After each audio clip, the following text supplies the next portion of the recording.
Il est temps pour nous de servir l'Évangile de Dieu. Marc 14, versets 3 à 9. Comme Jésus était à Béthanie dans la maison de Simon le lépreux, une femme entra pendant qu'il se trouvait à table. Elle tenait un vase d'albâtre qui renfermait un parfum de nard de grand prix. Et ayant rompu le vase, elle répandit le parfum sur la tête de Jésus. Quelques-uns exprimèrent entre eux leur indignation. À quoi bon perdre ce parfum? On aurait pu vendre plus de 300 deniers et les donner aux pauvres. Et ils s'irritaient contre cette femme. Mais Jésus dit: Laissez-la. Pourquoi lui faites-vous de la peine? Elle a fait une action à mon égard, car vous avez toujours les pauvres avec vous et vous pouvez leur faire du bien quand vous voulez, mais vous ne m'avez pas toujours. Elle a fait ce qu'elle a pu. Elle a d'avance embaumé mon corps pour la sépulture. Je vous le dis en vérité, partout où la bonne nouvelle sera prêchée dans le monde entier, on racontera aussi en mémoire de cette femme ce qu'elle a fait.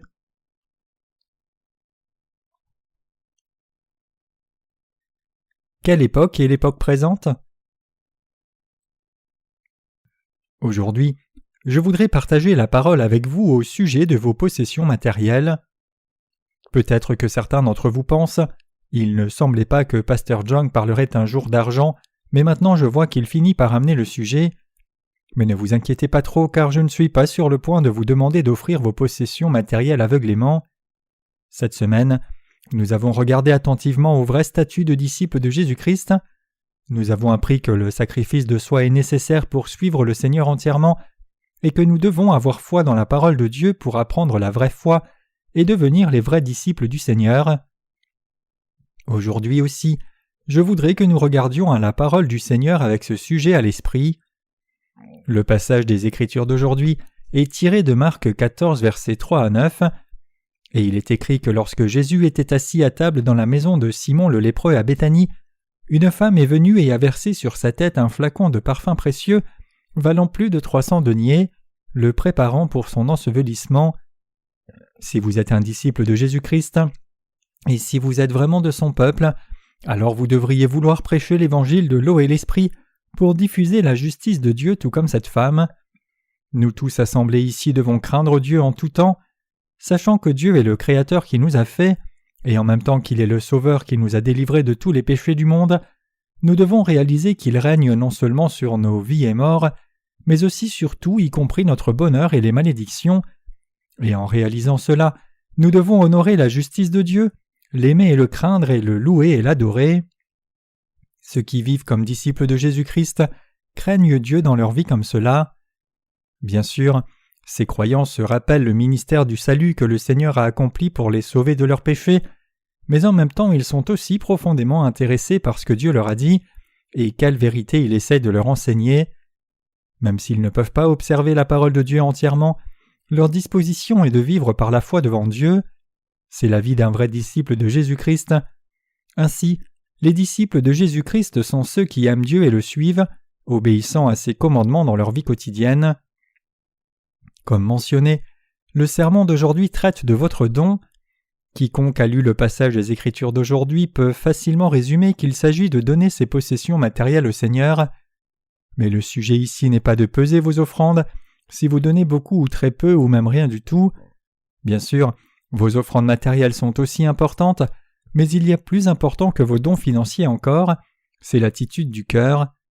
En d'autres termes, je vous demande d'examiner votre cœur pour voir si l'offrande que vous faites au Seigneur est vraiment le reflet de votre crainte de Dieu, et si elles sont vraiment offertes à Dieu selon ses demandes, afin de le servir et d'obéir aux commandements du Seigneur. Je voudrais focaliser le sermon d'aujourd'hui sur ce sujet. Notre Seigneur a dit « Là où est ton trésor, là aussi sera ton cœur » Matthieu 6, verset 21. Ceux qui honorent et aiment vraiment Dieu dans la crainte lui donnent le trésor le plus précieux. C'est parce que c'est au minimum ce qu'ils peuvent faire pour Dieu. Bien sûr, ils peuvent faire d'autres choses, mais tous les actes de foi que l'on fait pour honorer et exalter Dieu, la meilleure façon d'exprimer la gratitude, c'est d'offrir ces trésors au Seigneur. C'est pour cela qu'ils veulent offrir leurs possessions matérielles à Dieu. En d'autres termes, ceux qui craignent Dieu et vivent comme disciples de Jésus-Christ veulent offrir leur trésor le plus précieux de valeur au Seigneur. Ce qui est important, ce n'est pas combien vous offrez au Seigneur, mais que vous donniez volontairement et au meilleur de vos capacités reçues de Dieu, et c'est la bonne façon d'honorer et de révérer Dieu. La femme dans le passage des Écritures d'aujourd'hui a fait une telle offrande à Jésus quand il était à table dans la maison de Simon le lépreux, donnant un flacon de parfum valant plus de 300 deniers, ce qui était proche de la valeur du salaire d'un travailleur d'une année entière à l'époque. Le parfum ici exprime le service sacrificiel de la femme. Cette femme avait cassé un flacon de parfum très cher et l'a versé sur la tête de Jésus. Comme le parfum a été versé, la pièce était remplie de parfum. Mais quand les gens autour ont vu cela, ils se sont indignés envers cette femme et ont dit « Pourquoi cette femme gaspille-t-elle un parfum aussi cher comme cela ?» Ce à quoi nous devons réfléchir, c'est savoir si c'était vraiment une perte que la femme verse ce parfum sur la tête de Jésus ou si c'était la bonne chose à faire. Que pensez-vous de cet événement ? La réponse est claire. Ce que la femme a fait était la bonne chose à faire, quelque chose qui a été fait pour servir le Seigneur. Effectivement, c'était une chose admirable à faire. Notre Seigneur a dit « Car vous avez toujours les pauvres avec vous et vous pouvez leur faire du bien quand vous voulez, mais vous ne m'avez pas toujours. » Marc 14, verset 7. Il continue en disant « Je vous le dis en vérité, partout où la bonne nouvelle sera prêchée dans le monde entier, on racontera aussi en mémoire de cette femme ce qu'elle a fait. » Marc 14, verset 9. Cette femme peut être décrite comme quelqu'un qui a servi la justice du Seigneur entièrement. Ceux qui ne servent pas le Seigneur dans leur vie quotidienne devraient se rappeler de cette femme. Ceux qui n'offrent pas leur possession au Seigneur pour servir son évangile même après être nés de nouveau, et ceux qui n'offrent pas leur trésor le plus précieux au Seigneur pour le servir de toute façon possible, que ce soit dans leur corps ou autrement, n'aiment pas vraiment l'évangile de l'eau et l'esprit même s'ils sont sauvés. Ces gens, en d'autres termes, n'aiment pas la justice de Dieu. Notre Seigneur a préparé quelque chose de spécial pour ceux qui le servent, en lui offrant leur trésor le plus précieux. Ce n'est autre que sa promesse qu'il va les protéger de l'heure de la tribulation. Quand nous regardons Apocalypse 3, verset 10, nous voyons Dieu dire à l'église de Philadelphie « Parce que tu as observé mes commandements et persévéré, je te garderai à l'heure de l'épreuve qui viendra sur le monde entier pour éprouver ceux qui demeurent sur la terre. » Le Seigneur a clairement promis ici qu'il nous garderait de l'heure de l'épreuve. L'heure de l'épreuve viendra sur tous ceux qui vivent dans ce monde, mais quand cette heure viendra, le Seigneur nous protégera, nous qui avons gardé sa parole pour persévérer, et il nous gardera de cette heure de l'épreuve.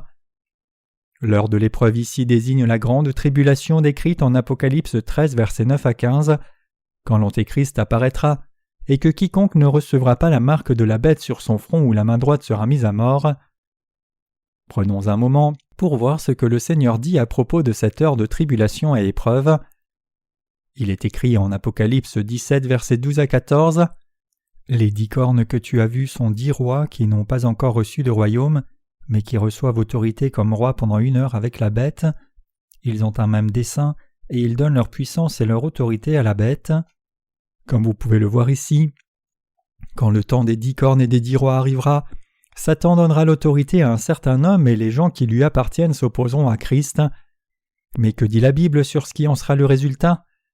Il est dit que Jésus-Christ, le roi des rois, les vaincra tous. Il est dit ensuite que quelque chose est très important. Ceux qui sont avec le Seigneur sont appelés, choisis et fidèles et ils surmonteront les épreuves. Les fidèles ici désignent ceux qui craignent Dieu et servent le Seigneur diligemment dans leur vie quotidienne. Cela désigne ceux qui honorent Dieu sincèrement du fond de leur cœur, n'ont pas d'autre Dieu devant lui, l'aiment le plus et le suivent fidèlement. Dieu dit ici que ceux qui le craignent véritablement comme cela combattront ses ennemis et les vaincront à la fin avec le Seigneur. Ceux qui craignent Dieu triompheront à la fin par la foi. La victoire ici ne signifie pas nécessairement que les saints ne mourront pas, mais cela signifie qu'ils surmonteront toutes leurs tribulations par la foi, même si cela comprend du martyre. En d'autres termes, loin d'être vaincus par leurs ennemis, ils jouiront de la vie éternelle par la foi. Ceux qui triomphent par la foi sont ceux qui craignent Dieu dans leur vie quotidienne et servent le Seigneur avec leur trésor le plus précieux. C'est dans leur vie quotidienne qu'ils servent et aiment l'évangile de Dieu. Ce n'est pas quelque chose qu'ils font d'un coup ou soudainement quand le moment de la tribulation arrive. Par contre, ceux qui ne craignent pas Dieu dans leur vie quotidienne sont caractérisés par leur manque de respect et d'amour envers Dieu même s'ils ont été sauvés par Dieu. Ils ne pensent pas que Dieu soit honorable ou exalté, donc ils prennent tout ce qui est bon pour leur chair et pour eux-mêmes. Ils n'offrent pas de trésor au Seigneur car ils ne savent pas comment le servir. Il est écrit dans le passage des Écritures d'aujourd'hui qu'une femme a amené un flacon d'albâtre de parfum à Jésus, a brisé le flacon et a versé le parfum sur la tête de Jésus. Le cœur de cette femme révérait Jésus-Christ, l'aimait et le craignait. C'est pour cela qu'elle a pu offrir son trésor le plus précieux au Seigneur. Par contre, ceux qui n'ont pas la crainte du Seigneur dans leur cœur ne lui sont pas reconnaissants, même s'ils peuvent avoir reçu même la rémission des péchés, comme les autres saints. Bien que ces gens soient heureux d'avoir reçu la rémission des péchés, ils ne savent pas comment servir Dieu correctement. Ces gens qui ne servent pas Dieu dans leur vie quotidienne pensent aussi ceci. Quand l'heure de la tribulation viendra, je suis certain que je vais révérer Dieu, le craindre et l'aimer, mais c'est une illusion. Loin de là, ces gens qui n'aiment pas l'évangile de Dieu, de l'eau et de l'esprit maintenant dans leur vie quotidienne seront encore davantage confus quand cette heure d'épreuve viendra. Ce n'est rien de plus qu'une pensée de désir qui veut vous atteindre à ce que vous arriviez d'une façon ou d'une autre à craindre Dieu avec votre cœur quand le monde sera dans le désordre. Donc nous devons tous craindre Dieu dans nos vies quotidiennes. Même si nous avons des manquements, nous devons suivre la justice du Seigneur par la foi, nous sacrifier pour lui et lui offrir notre trésor précieux. C'est seulement quand nous servons le Seigneur fidèlement comme cela que nous pouvons surmonter l'heure de la tribulation. Ceux qui manquent de le faire ne seront pas en mesure de surmonter cette heure de la tribulation. Je peux déjà prévoir cela clairement. Réfléchissez-y. L'heure de la tribulation est si terrible que rien qu'en entendre parler suffit à nous faire peur, mais notre Dieu a dit qu'il permettrait aux saints qui ont servi le Seigneur diligemment dans leur vie quotidienne d'être gardés de cette heure d'épreuve et de la surmonter. Même quand l'heure de la tribulation viendra, ceux qui ont toujours craint Dieu dans leur vie quotidienne seront capables de combattre et de vaincre l'Antéchrist par la foi, grâce à cette crainte de Dieu. Sans même être forcés par quelqu'un, ils tiendront ferme et refuseront de se soumettre à l'Antéchrist, lui disant avec assurance « Tu t'opposes à Dieu, alors je n'obéirai pas à tes paroles. » Mais qu'arrivera-t-il à ceux qui n'ont ni crainte de Dieu ni ne l'ont révéré dans leur vie quotidienne et qui auront eu peu d'amour ou de respect de Dieu?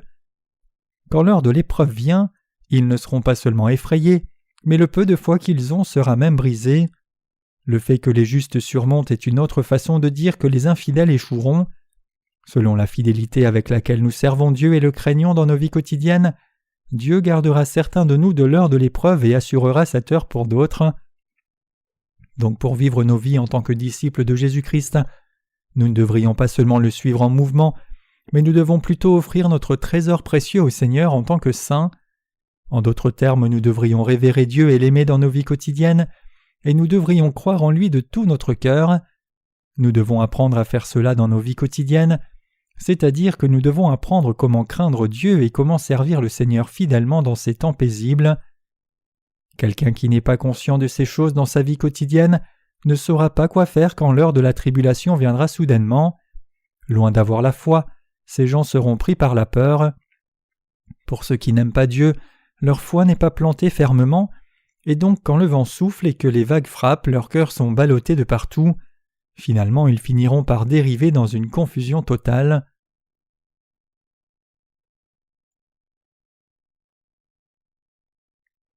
Vous et moi devons avoir la crainte de Dieu dans nos vies quotidiennes. Nous sommes les disciples de Christ et suivons le Seigneur. Ainsi, nous devons savoir comment servir le Seigneur du fond de nos cœurs. Ce que le Seigneur attend de nous en particulier, c'est un cœur sincère. Il demande votre trésor le plus précieux. De plus, même si Dieu ne faisait pas une telle demande, nous devrions être en mesure d'exprimer notre amour pour le Seigneur en lui offrant notre trésor le plus précieux, sans même qu'on ne le demande. En fonction de cela, ce trésor précieux peut être notre cœur, notre foi, nos corps ou nos possessions matérielles. Vos possessions matérielles peuvent se décrire comme le baromètre du dévouement de votre cœur et de votre foi. Bien sûr, nous ne pouvons pas mesurer le cœur de quelqu'un sur la base seule de ses possessions matérielles, mais malgré cela, le cœur suit l'argent et votre cœur, c'est là où se trouve votre trésor. La femme dans le passage des Écritures d'aujourd'hui a brisé un flacon d'albâtre avec le parfum le plus précieux et l'a versé sur la tête de Jésus parce qu'elle était si reconnaissante au Seigneur de ce qu'il ait abandonné le trône du ciel et soit venu sur la terre incarné dans la chair d'un homme, et reçu le baptême pour prendre les péchés, et ait été sur le point d'être crucifié à mort pour la sauver. C'est par gratitude pour son salut qu'elle a oint le corps de Jésus pour son ensevelissement à l'avance. Comme serviteurs du Seigneur, nous devons tous imiter son exemple. Jésus a dit « Car vous avez toujours les pauvres avec vous et vous pouvez leur faire du bien quand vous voulez, mais vous ne m'avez pas toujours. » Effectivement, nous n'avons pas toujours l'opportunité de servir le Seigneur. Pensez-vous que vous aurez toujours une autre opportunité de servir le Seigneur ? Non, ce n'est pas le cas. De plus, nous vivons dans une époque si incertaine que nous ne savons pas pour combien d'années encore nous serons en mesure de servir le Seigneur. Ce n'est pas vrai que nous ayons des heures illimitées pour servir le Seigneur.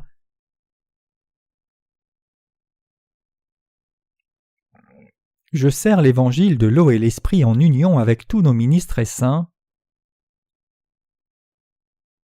Avec vous, je sers l'Évangile maintenant parce qu'à moins que nous ne le fassions en ce temps présent, nous n'aurons pas d'autre occasion.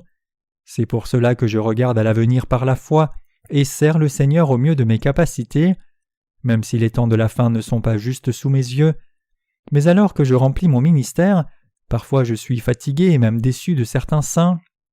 De temps en temps, j'en vois certains avec une foi tiède, mais ce n'est pas vrai pour tout le monde. Je suis très frustré quand je vois de tels saints. Ce n'est pas comme si nous pouvions servir le Seigneur n'importe quand.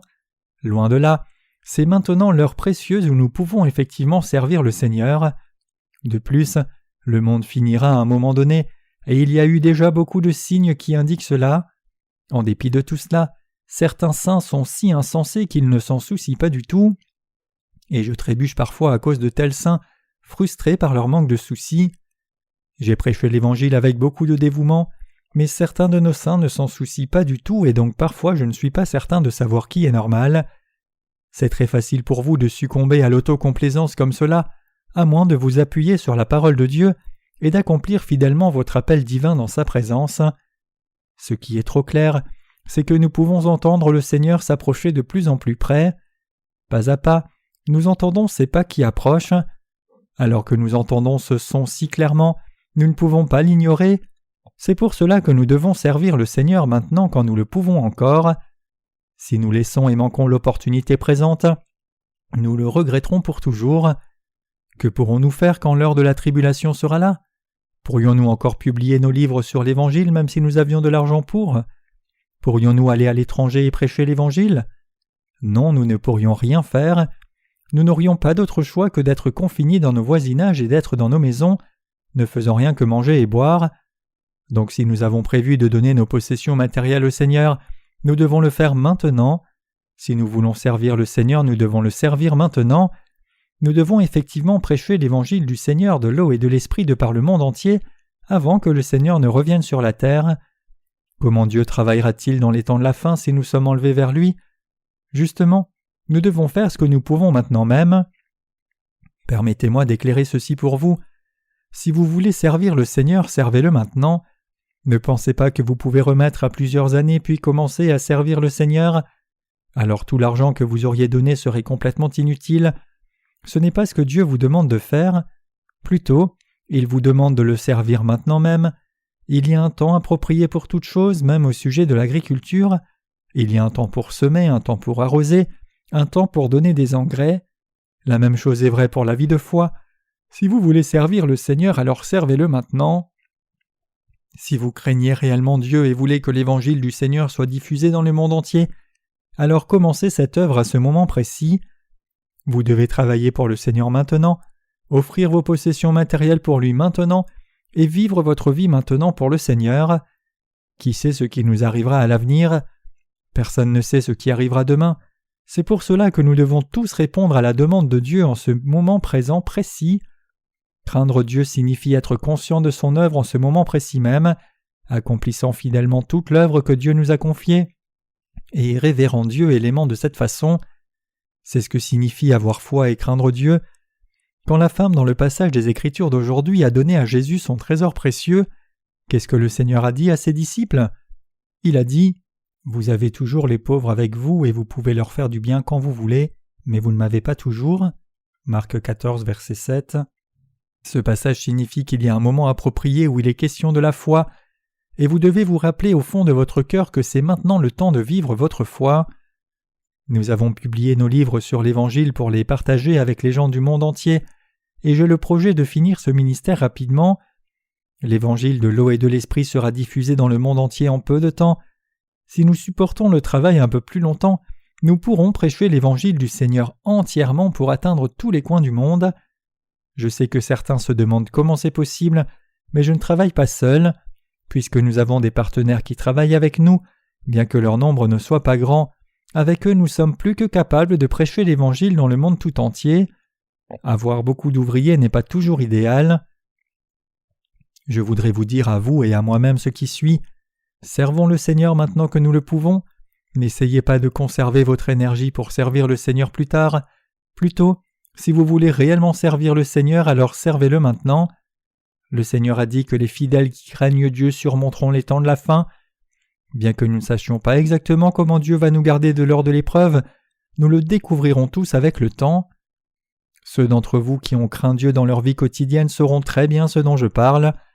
Nous devons tous servir le Seigneur fidèlement dans nos vies quotidiennes. Ce n'est rien de plus qu'une excuse de dire que vous servirez le Seigneur l'année prochaine ou l'an d'après. Nul autre moment que maintenant n'est celui où vous devez servir le Seigneur. Je ne vous demande pas de servir le Seigneur juste en offrant vos possessions matérielles. Plutôt, je vous demande de servir Dieu dans votre cœur par révérence. En d'autres termes, vous devez aimer Dieu, l'honorer, l'exalter et lui offrir volontairement vos trésors. Nous devons tous avoir la foi pour craindre Dieu. C'est alors seulement que nous pouvons vaincre le monde par cette foi qui révère Dieu, peu importe ce qui arrive dans ce monde. Mais que se passera-t-il si nous ne craignons pas Dieu ni ne servons le Seigneur dans nos vies quotidiennes ? Nous nous écarterions du Seigneur et tomberions loin de notre foi. Nous finirions par dire au revoir au Seigneur. C'est le devoir de tout disciple de suivre son Maître. Mais en tant que ceux qui sommes devenus les disciples du Seigneur, où irons-nous à la fin si nous ne suivons pas le Seigneur dans nos vies ? Pensez-vous que vous pouvez juste aller à l'église quand les temps de la fin viendront ? Mais quand la dernière heure de la tribulation sera là, il n'y aura plus de justes dans les bâtiments d'église où les saints nés de nouveau avaient l'habitude de se réunir. Je m'attends à ce qu'environ 2/3 de vous qui êtes assis ici soient martyrs. Ceux qui ne partagent pas ce martyre ne savent pas comment craindre et servir Dieu. Ces gens se sont fait une idée et disent « Bon, maintenant que je suis sauvé, je vais juste faire le strict minimum. » Ces gens mènent leur vie de foi par obligation, car leur cœur n'a pas la crainte de Dieu du tout. Ils pensent « Ne m'en demandez pas trop, je suis reconnaissant que Jésus m'ait sauvé, mais je me sentirai surchargé si l'on m'en demandait trop. Ne me dépassez pas en m'en demandant trop, comme je finirai sinon par ne rien faire du tout, donc attendez calmement. Je travaillerai plus diligemment dans 10 ou 20 ans, donc attendez jusque-là. Ceci, mes chers croyants, est une insulte au Seigneur. Ce genre de foi n'est pas la foi qui craint vraiment Dieu. Pensez-vous que l'Église de Dieu soit une sorte d'entreprise ? L'Église n'est pas une entreprise où vous pouvez entrer à une heure donnée et flâner toute la journée, prenant une longue pause déjeuner et étant même payé tout en faisant le moindre possible. Ce n'est pas la façon de servir le Seigneur. Plutôt, nous servons le Seigneur parce que nous sommes si reconnaissants que le Seigneur nous ait sauvés des péchés du monde par l'évangile de l'eau et l'esprit. C'est parce que nous aimons le Seigneur que nous donnons nos trésors les plus précieux pour lui et servons les autres âmes. Si vous ne craignez pas Dieu maintenant, alors préparez-vous à quitter l'Église tôt ou tard. Vous pouvez alors penser « Je ne quitterai jamais l'Église, pourquoi le ferais-je » Mais personne ne quitte l'Église parce qu'il le veut. Plutôt, l'on quitte l'Église parce qu'on doit le faire même si l'on ne veut pas. Quelqu'un dérive-t-il dans une mer lointaine parce qu'il le veut ? Non. On dérive dans la mer parce qu'il y a un problème sérieux avec le bateau. Peut-être que le moteur est mort ou que l'ancre tenant le bateau au quai s'est détachée et que le bateau a été emporté par le courant. Quoi qu'il en soit, quand le bateau frappe les vagues et est ballotté, il finira par sombrer. La moralité de l'histoire c'est ceci. À moins que nous ne craignions Dieu dans nos cœurs, il est inévitable que nous quittions le Seigneur même si nous sommes sauvés. Admettez de tout cœur que Jésus est réellement Dieu. Respectez-le, aimez-le, craignez-le et remerciez-le. À moins que vous ne fassiez cela, vous êtes liés à être enlevés par les courants de ce monde et à vous éloigner du Seigneur. Si vous croyez juste dans votre salut sans craindre Dieu dans votre cœur, alors vous serez forcés par vos propres circonstances ou conduits par vos faiblesses à finalement vous écarter de l'Église. En bref, vous ne serez pas capable de vaincre le monde. Dans nos cœurs, nous devons avoir la crainte de Dieu. Nous devons tous avoir foi en Dieu dans nos cœurs et nous devons croire qu'il est notre Seigneur qui nous a fait, nous a sauvés de tous les péchés par l'évangile de l'eau et l'esprit, nous a donné le ciel et règne en tout pour nous. Ainsi nous devons remercier le Dieu vivant du fond de nos cœurs, le respecter et l'exalter, et le prier en cherchant sa grâce. Vous devez avoir un tel cœur et une telle foi pour servir le Seigneur comme votre Dieu. C'est alors seulement que vous pouvez vivre votre foi correctement et suivre le Seigneur jusqu'à ce qu'il revienne. C'est alors seulement que vous pouvez mener votre vie comme quelqu'un qui est devenu disciple du Seigneur. Bien que vous soyez faible, vous devez réaliser que le Seigneur est exalté, et c'est alors seulement que vous pouvez recevoir l'affection du Seigneur, le remercier et le servir. Si autrement vous ne pensez rien du Seigneur, vous ne pouvez rien faire. Vous n'accomplirez rien parce que vous seriez en train d'ignorer le Seigneur. C'est pour cela qu'il est si impératif pour nous tous de craindre Dieu dans nos cœurs. Ceux qui révèrent Dieu correctement servent le Seigneur de toute leur capacité, même si c'est peu. La femme qui a versé le parfum sur le Seigneur n'a pas fait cela pour être sauvée parce qu'elle n'était pas encore sauvée. Loin de là, elle savait déjà très bien en elle qui était Jésus, pourquoi il avait été baptisé, et pourquoi il allait devoir mourir à la croix. Elle a versé le parfum sur lui ainsi parce qu'elle savait toutes ces choses et était reconnaissante envers lui. La femme a fait cela parce qu'elle a vu d'avance la diffusion de l'évangile de l'eau et de l'esprit. Jésus a dit que la femme du passage des Écritures d'aujourd'hui a préparé la diffusion de l'évangile à l'avance. Elle a offert son trésor le plus précieux au Seigneur parce qu'elle craignait Dieu. Le Seigneur a dit « Amassez-vous des trésors dans le ciel, où la teigne et la rouille ne détruisent point, et où les voleurs ne percent ni ne dérobent, car là où est ton trésor, là aussi sera ton cœur. » Matthieu 6, versets 20 à 21. Par hasard, ne pensez-vous pas en vous-même « Je vois que le révérend John n'est pas différent des autres, à la fin il me demande de donner de l'argent ?» Je ne vous dis pas seulement de donner votre argent à l'Église. Bien que vos contributions financières soient importantes, c'est quelque chose qui dépend entièrement de vous. Ce qui est important, ce n'est pas votre argent, mais votre foi ferme. En d'autres termes, dans votre cœur et le mien, nous devons tous avoir la crainte de Dieu. Nous devons tous aimer l'évangile de l'eau et de l'esprit dans nos cœurs. Nous devons avoir de la révérence pour le Seigneur. En bref, nous devons réaliser combien notre Dieu est exalté. Pour ceux qui n'ont pas de respect pour Dieu et ont une basse pensée de Jésus, il y a quelque chose que Dieu a préparé, c'est qu'il va les écraser à l'heure de l'épreuve. Quand ce moment viendra, ces gens seront pleins de regrets et supplieront le Seigneur de les aider alors. Ils se blâmeront eux-mêmes et diront « Si j'avais su que j'allais mourir comme cela et que j'allais tout perdre sans même pouvoir dépenser, j'aurais tout donné au Seigneur. Tout ce temps j'ai amassé mon trésor en vain, qu'est-ce que j'ai gagné ?» Par contre, quand cette heure d'épreuve viendra, ceux qui ont servi le Seigneur fidèlement, l'ont craint, l'ont prié, se sont occupés de l'Église, ont chéri l'Évangile et ont vécu pour l'Évangile dans leur vie quotidienne, penseront seulement ce qui suit. Le temps est venu pour que je meure pour le Seigneur et sois martyr pour son nom. Pour ces gens, il n'y a rien de ce qu'on appelle une vie de regret. Ils n'auront jamais aucun regret. Quand l'heure de l'épreuve viendra, ils prieront Dieu. « Seigneur, je suis plein de manquements, mais aide-moi à supporter les épreuves qui viennent. Si tu prévois de m'enlever, aide-moi à surmonter les tribulations, pour que je ne trahisse pas ma foi, mais me tienne debout devant toi. » Avec de telles prières, ils vaincront Satan par la foi et se tiendront fermement dans la présence de Dieu.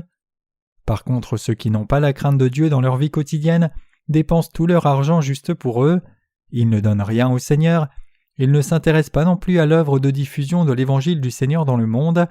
Même quand quelqu'un est sauvé, ils restent si indifférents qu'ils ne s'en soucient pas du tout. Mes chers croyants, puisque nous sommes tous des êtres faibles et pleins de limites, nous devons craindre Dieu dans nos cœurs si nous voulons mener une vie droite et demeurer dans le Seigneur dans les temps de la fin. Personne n'est exempt de cela juste parce que nous sommes nés de nouveau et délivrés de la condamnation du péché. La crainte du Seigneur est absolument indispensable à tout croyant. Nous devons tous le révérer, le respecter, le craindre, et incliner nos têtes devant lui en réalisant combien Dieu est exalté. Et renonçant à toutes nos pensées en obéissance à sa parole, nous devons croire en lui et le suivre inconditionnellement. Nous devons tous avoir une telle foi et disposition. Bien sûr, nous avons encore certaines faiblesses, mais Dieu assure la sécurité dans nos cœurs, s'occupe de nos faiblesses et nous conduit. Il nous aide et nous bénit pour que nous puissions nous tenir encore plus droits. Bien que les humains ne voient que l'apparence extérieure, le Seigneur voit au fond de nos cœurs. Dieu regarde à nos cœurs pour voir si nous avons la bonne disposition ou non. Nous essayons maintenant de diffuser l'évangile de l'eau et de l'esprit dans le monde entier, et bien que nous n'ayons pas beaucoup de temps, le Seigneur nous a montré clairement qu'il agit dans ce monde maintenant même, pour s'assurer que l'Évangile soit diffusé rapidement dans le monde entier. Bien sûr, le Seigneur ne nous a pas enseigné le jour et le mois exact de son retour, mais il nous a enseigné à travers la parole quand il reviendrait. C'est maintenant le temps de servir le Seigneur. Ce sera trop tard si nous attendons plus longtemps. Peut-être que certains d'entre vous pensent « Comment sais-tu cela ? Si tu veux tellement servir le Seigneur, alors fais-le toi-même sans moi. » Bien que je sois un homme insuffisant, Dieu m'a enseigné que le retour du Seigneur est imminent. Je sais cela parce que je crois dans sa parole. J'ai la responsabilité de vous dire que c'est maintenant le temps de faire l'œuvre de Dieu. À moins que les serviteurs et saints de Dieu ne le servent maintenant même, il sera trop tard. Pourrons-nous servir le Seigneur au moment de la tribulation ? Quand ce bâtiment d'église sera inondé, quelqu'un pourra-t-il prêcher ici ? Quelqu'un d'entre nous pourra-t-il alors servir l'Évangile ? Pourrons-nous partager l'Évangile et être en communion avec les âmes ? Bien sûr que non. Le bâtiment d'église entier sera complètement ruiné et nous devrions fuir au sommet de la montagne. Nous devons faire l'œuvre de Dieu pendant que nous le pouvons, avant l'arrivée de la tribulation, avant la grande tribulation dont le Seigneur a parlé, avant qu'elle ne soit là dans sa plénitude. Notre plan de mission mondiale pour l'avenir. Nous prévoyons maintenant d'ouvrir un bureau d'extension en Russie ou en Europe du Nord et d'en faire notre camp de base pour diffuser l'évangile de l'eau et de l'esprit dans toute l'Europe. Nous prévoyons aussi d'envoyer un serviteur de Dieu en Inde, tout comme nous avons un bureau dans la ville de New York. Bien sûr, nous continuerons de publier nos livres sur l'Évangile aussi. Je ne m'inquiète même pas pour les ressources financières qui sont nécessaires pour diffuser l'Évangile.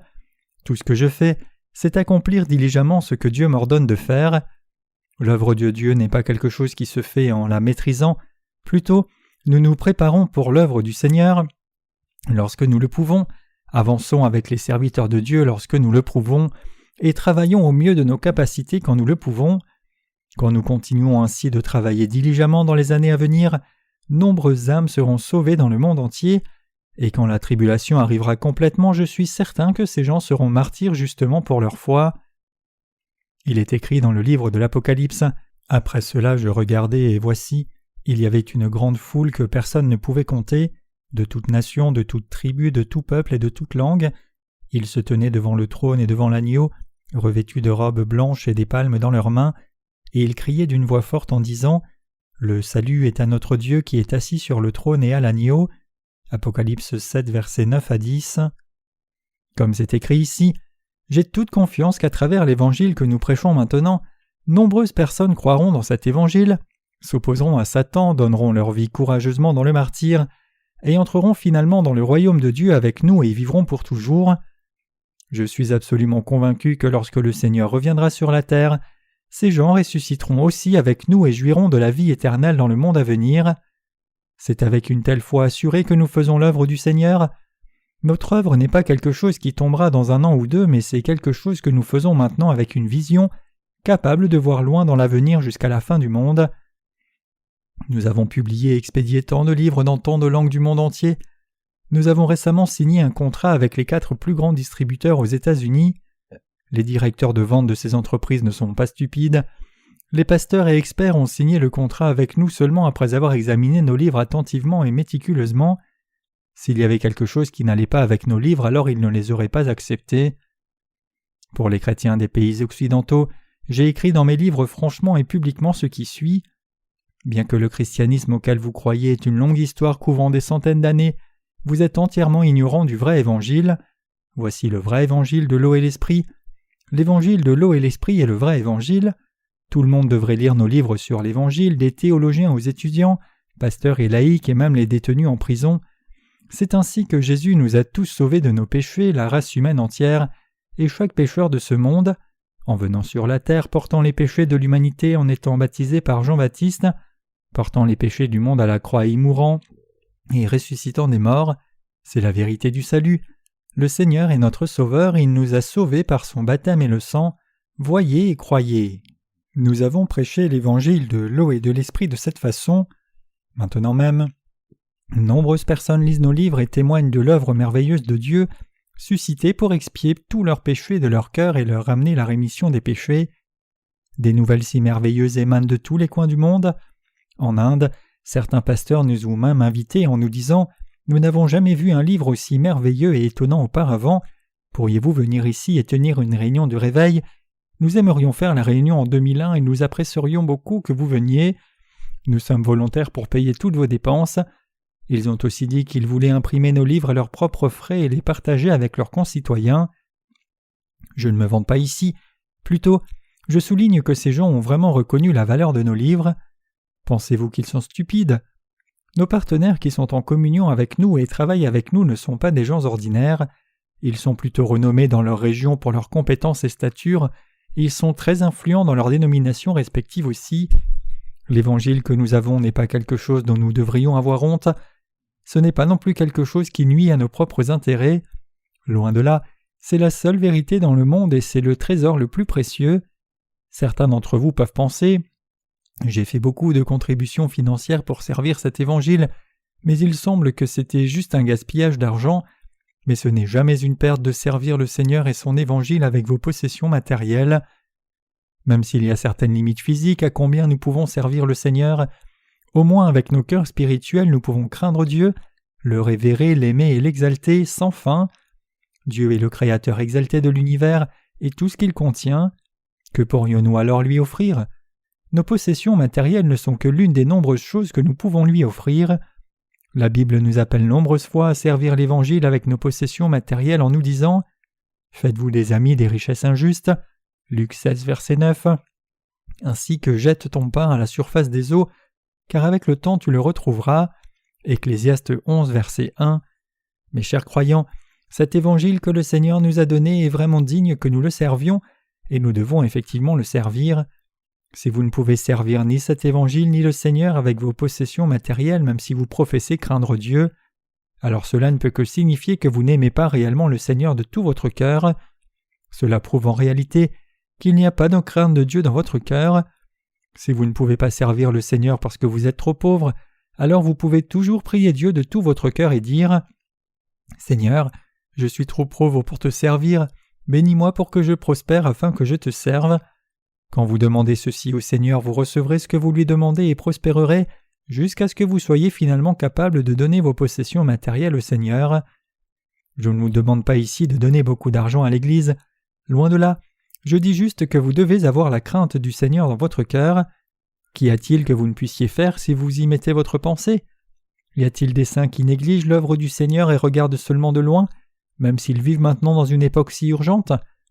Y a-t-il de ces gens qui sont juste assis et regardent comme des spectateurs, même quand cet évangile est proclamé de par tout le monde ? Même en ce moment précis, les serviteurs de Dieu travaillent toute la nuit et supportent un dur labeur à l'étranger. Je ne vous demande pas de faire un si dur travail vous-même. En réalité, nous sommes tous les mêmes serviteurs du Seigneur. Vous soutenez le ministère de l'Évangile de l'arrière pendant que les dirigeants de l'Église travaillent au front au mieux de leur capacité. Effectivement, nos ministres sont plutôt militants quand il s'agit de diffuser l'Évangile.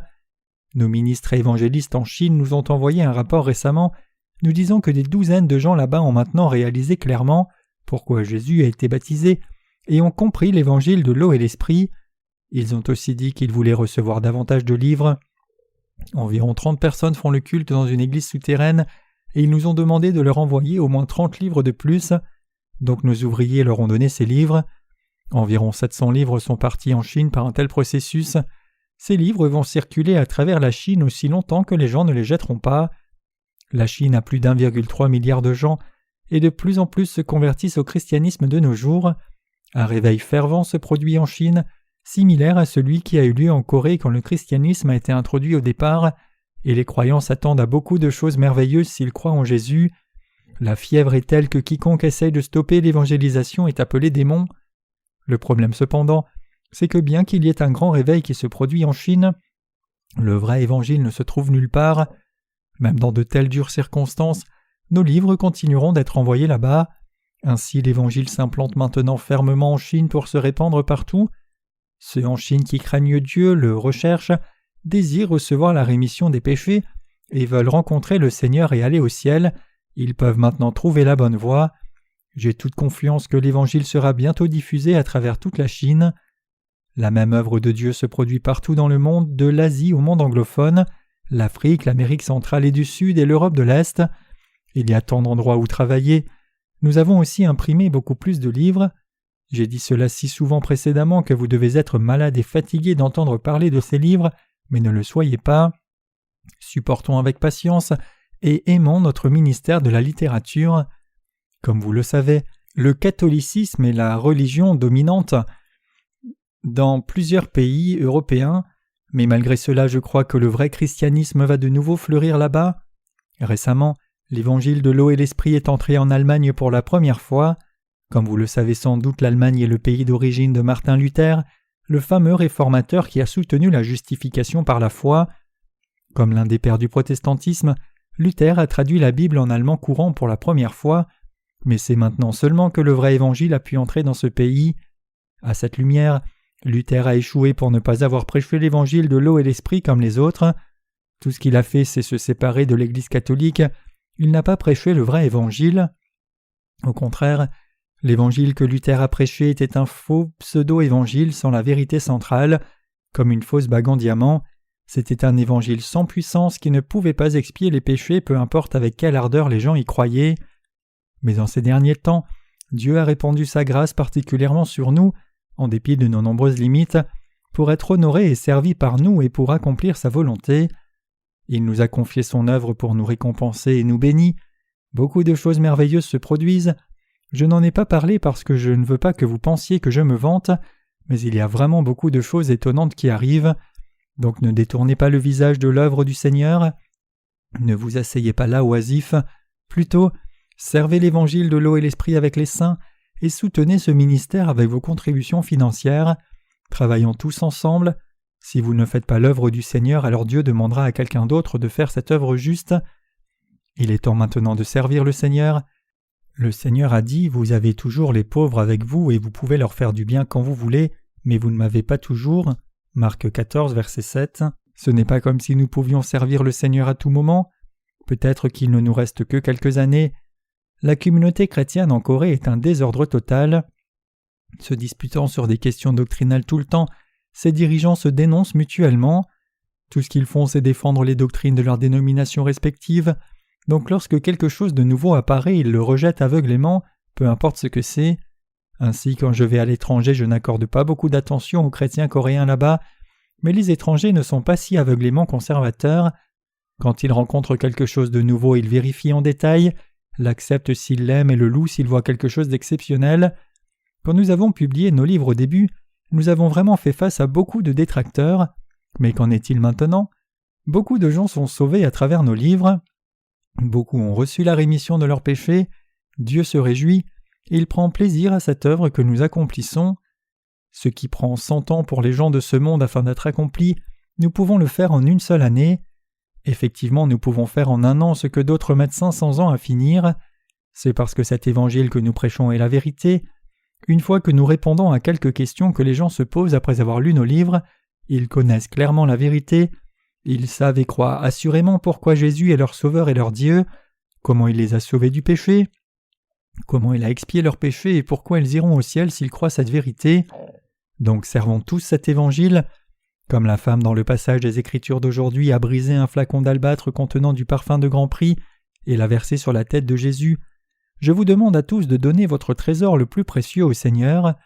C'est là, mes chers croyants, la vraie foi. Vous devez être volontaire pour offrir votre trésor précieux au Seigneur avec joie. Cela sonne-t-il comme si je vous demandais vos contributions financières? Oui, je vous demande effectivement votre soutien financier, mais je ne vous demande pas de me donner votre argent à moi, mais au Seigneur en qui vous croyez.